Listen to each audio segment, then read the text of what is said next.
Assalamualaikum sahabat-sahabat yang dirahmati Allah. Hari ini saya akan menceritakan kisah nyata tentang wanita yang mengeluarkan aroma busuk saat melaksanakan umroh. Wanita ini berasal dari Provinsi Jawa Tengah. Namun sebelumnya bagi yang beragama Islam saya sarankan untuk menuliskan sholawat Nabi Muhammad agar kelak sholawat ini menjadi saksi untuk mendapat syafaat di akhirat. Like dan subscribe ke channel ini sangat membantu menyebarkan dakwah Islam dan menjadi amal jariah. Di sebuah kota kecil di Jawa Tengah, hiduplah seorang wanita bernama Rahayu. Ia bukan orang sembarangan. Di kampungnya, ia dikenal sebagai orang kaya raya. Rumahnya megah, mobilnya berderet, dan perhiasannya berkilauan. Namun, kekayaannya bukan datang dari usaha yang halal. Rahayu adalah rentenir. Banyak orang terpaksa berhutang kepadanya karena kesulitan hidup. Bunga yang ia pasang begitu tinggi hingga tak sedikit yang kehilangan harta benda karena tak mampu membayar. Ia tak peduli. Bagi Rahayu, uang adalah segalanya. Suatu hari, ia memutuskan untuk pergi umroh. Bukan karena panggilan iman, melainkan karena gengsi. Aku ingin orang-orang melihat bahwa aku ini orang baik, orang beriman, ujarnya sambil tersenyum sinis di depan cermin. Ia tidak sadar bahwa perjalanan ini bukan sekadar perjalanan biasa. Ini adalah awal dari sesuatu yang tak pernah ia bayangkan, berjalan cepat menuju halaman masjid. Jantungnya berdegup kencang saat melihat Ka'bah berdiri megah di hadapannya.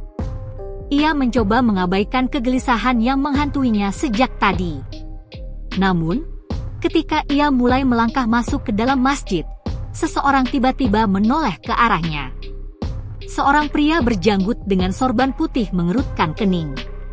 Ia mengendus udara, lalu menatap Rahayu tajam. Subhanallah, gumam pria itu. Siapa di antara kita yang membawa bau bangkai ini? Beberapa orang di sekitar mulai ikut mengendus udara. Rahayu menahan napas, tubuhnya menegang. Sekarang, semua orang bisa mencium bau itu. Dan mereka mulai menyadari dari mana asalnya. Sehari sebelum keberangkatan, sesuatu yang aneh mulai terjadi. Saat Rahayu hendak memakai gelang emasnya, tiba-tiba gelang itu patah begitu saja. Aneh, padahal ini emas mahal, gumamnya. Ia mengabaikan itu. Namun, keanehan tidak berhenti di situ. Di malam harinya, ia bermimpi buruk. Ia melihat dirinya dikepung oleh sosok-sosok hitam yang menatapnya dengan marah. Dalam mimpi itu, ia mendengar suara lirih, riba. Ia terbangun dengan keringat dingin. Apa-apaan ini? Desisnya, mencoba menenangkan diri. Namun, ia tetap berangkat, tanpa menyadari bahwa peringatan itu baru permulaan. Begitu tiba di Makkah, ia merasakan sesuatu yang aneh. Saat turun dari bus dan melangkah ke hotel, beberapa orang di sekitarnya mengernyit. Ada bau aneh, bisik seorang jemaah. Rahayu ikut mengendus udara. Memang ada bau tak sedap, seperti sesuatu yang membusuk. Mungkin dari luar, pikirnya. Namun, saat ia masuk ke kamar hotel dan membuka kopernya, bau itu semakin kuat. Ia mendekatkan hidungnya ke tubuhnya sendiri. Astagfirullah, bau busuk itu datang dari dirinya. Panik, ia segera masuk ke kamar mandi. Rahayu menggosok tubuhnya dengan sabun berulang kali. Ia mandi lama, memastikan tak ada sedikit pun kotoran tertinggal. Namun, saat keluar dari kamar mandi, bau itu masih ada. Bahkan semakin pekat. Ia mencoba menutupi tubuhnya dengan parfum mahal, tapi itu hanya memperburuk keadaan. Ketukan di pintu mengejutkannya. Bu Rahayu, ayo bersiap ke Masjidil Haram, panggil salah satu anggota rombongan. Dengan perasaan tidak nyaman, ia terpaksa keluar kamar. Namun, begitu ia melangkah ke lorong hotel, beberapa orang langsung menutup hidung. Bau apa ini? Rahayu menelan ludah. Ia tahu mereka mulai menyadari sesuatu. Di dalam bus menuju Masjidil Haram, bisikan-bisikan semakin sering terdengar. Astagfirullah, baunya semakin menyengat. Rahayu menempelkan wajahnya ke jendela, berharap angin bisa menghilangkan aroma itu.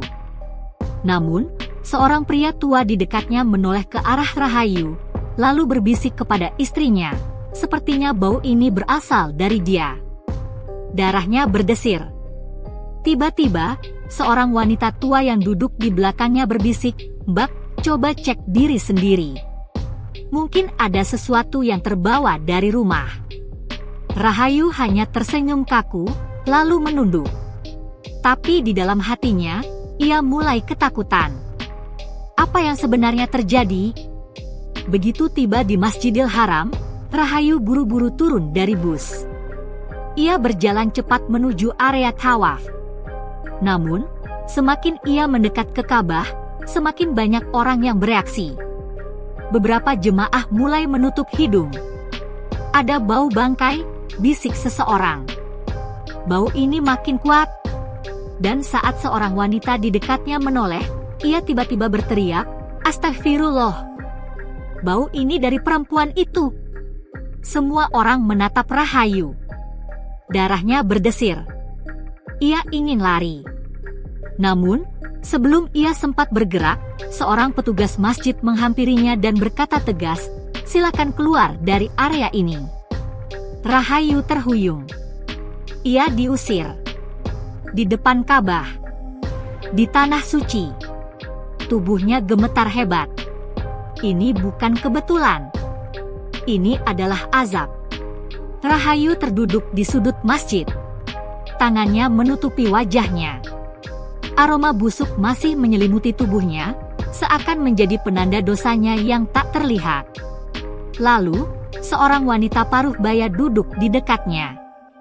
"Bu," katanya lembut, "bau itu dari ibu, ya?" Rahayu tidak menjawab. Wanita itu tersenyum simpati.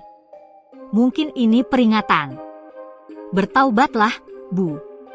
Riba itu diharamkan oleh Allah." Rahayu menahan napas. Sesuatu dalam hatinya berguncang. Selama ini ia tahu riba itu haram, tapi ia mengabaikannya. Sekarang, ia menerima balasannya. Dengan suara lirih, ia berbisik, "Apa Allah masih mau menerima taubatku?" Wanita itu menatapnya lembut. "Allah Maha Pengampun. Jika ibu benar-benar bertaubat, pasti akan diterima." Air mata Rahayu jatuh tanpa bisa ia tahan. Untuk pertama kalinya dalam hidupnya, ia merasa benar-benar hancur. Namun, di saat yang sama, ia juga merasa ada secercah harapan. Malam itu, Rahayu menangis di atas sajadahnya.